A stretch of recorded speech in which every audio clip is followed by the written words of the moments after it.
اگر اللہ نے چاہا، کیونکہ سب کچھ اللہ کے ہاتھ میں ہے، اگر اللہ رب العزت نے چاہا تو ان 4-5 کلاسوں کے نیچے میں پی وی سی ڈال رہا ہوں، اور انشاءاللہ تعالیٰ تاکہ آپ کا جب آپ اندر جائیں تو آپ کے کلاس روم میں پی وی سی ہو، پی وی سی شیٹ ہو، اس کے اوپر چاہے ٹاٹ ہو، اس کے اوپر چاہے بینچ ہو، تاکہ آپ لوگ لائک پرنسز اپنے اپنے کلاس میں لگنے چاہیے۔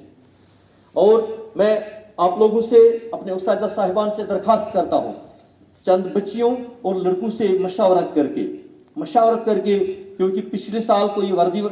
نہیں تھی، تو آپ بچیوں سے بھی 1-2 بچیاں اور بچوں سے بھی 2 لڑکے آئیں گے، تو وہ میرے اساتذہ صاحبان سے مشورہ کر کے، جاوید سر سے، he is the head of the department of these things, تو اس سے مشورہ کر کے ایک اچھی سی وردی کا انتخاب کرنا۔ تمہارے والدین کچھ بھی کرنے کے لیے تیار ہے، ٹھیک ہے؟ اگر کوئی غریب بچہ ہو، ایسا بھی ہو سکتا ہے کوئی غریب بچہ ہو، کتنے ہوں ان کی وردی، آپ وردی اچھے سے سلیکٹ کرنا، پھر جتنے بچے ہوں اس سکول میں، اگر غریب ہوں، یتیم ہوں، جو وہ چیزیں افورڈ نہ کرے، میں وعدہ کرتا ہوں آپ سے کہ ان کے لیے میں وردی کا انتظام کر کے ہی رہوں گا، انشاءاللہ ثم انشاءاللہ۔ لہذا ایک اچھی وردی کا انتخاب کرنا، جب آپ آئیں گے یہ لگنا چاہیے یہ سکول کے بچے ہیں۔ وردی کا انتخاب، تمہارے والدین کچھ کرنے کے لیے تیار ہے، اس میں یہ نہیں سوچو ہم غریب ہیں، جو ہی ہم یہ سوچتے ہم نہیں کر سکتے، کچھ نہیں کر سکتے، آپ ایسا سوچو نہیں ہم کچھ بھی لگا سکتے ہیں، آپ کے والدین کریں گے۔ جتنے بچے ذرا کمزور ہوں تو میں آپ سے وعدہ کرتا ہوں، ہمارے پاس ایک ایسا وسیلہ ہے، میں اپنے اساتذہ صاحبان کے مطلب یعنی کہ ہمارا ایک بچہ جو بالکل ٹھیک بچہ تھا، تو اسے